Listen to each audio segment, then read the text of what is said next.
Hi guys, welcome to another video, and today we're going to be looking at plant and animal cells. Now, thanks to the electron microscope, we're able to take a closer or more magnified look at these two cells and actually see structures or organelles that you can't see with a normal light microscope. Well, let's take a look at some of those organelles or structures in the animal cell first. And you'll notice that in the animal cell, we have a nucleus. The nucleus contains the DNA, or the chromosomes. We also have a mitochondria, or we have quite a few mitochondria in this cell, but the mitochondria is where energy is released.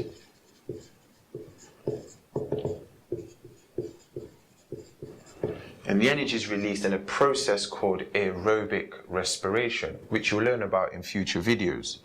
We also have ribosomes, and this is where proteins are made, or protein synthesis. We also have a cell membrane that controls what comes into the cell and out.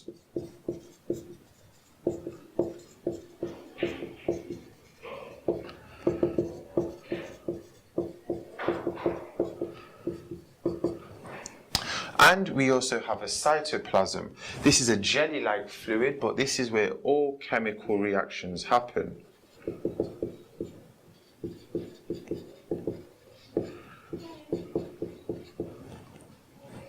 Now, if we take a look at our plant cell,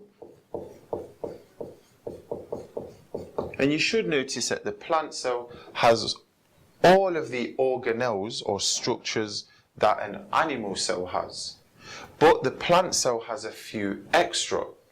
I'm going to go through the extra ones on this diagram. So plant cells, including algal plants, will all contain a cell wall. This cell wall is made of cellulose, and the purpose of the cell wall is to strengthen and support the cell.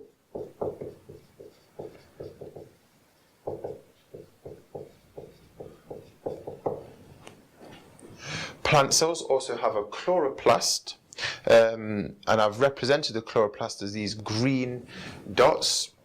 The chloroplasts are filled with chlorophyll. Chlorophyll is the green pigment in the chloroplasts, and it absorbs sunlight for photosynthesis.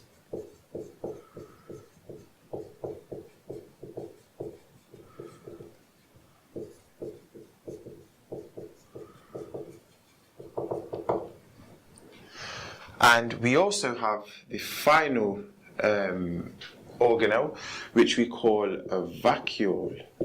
And vacuoles are filled with a cell sap. And the function of the vacuole is to swell and keep the cell turgid and quite hard. Okay guys, thanks for tuning in. Stay in touch for another video.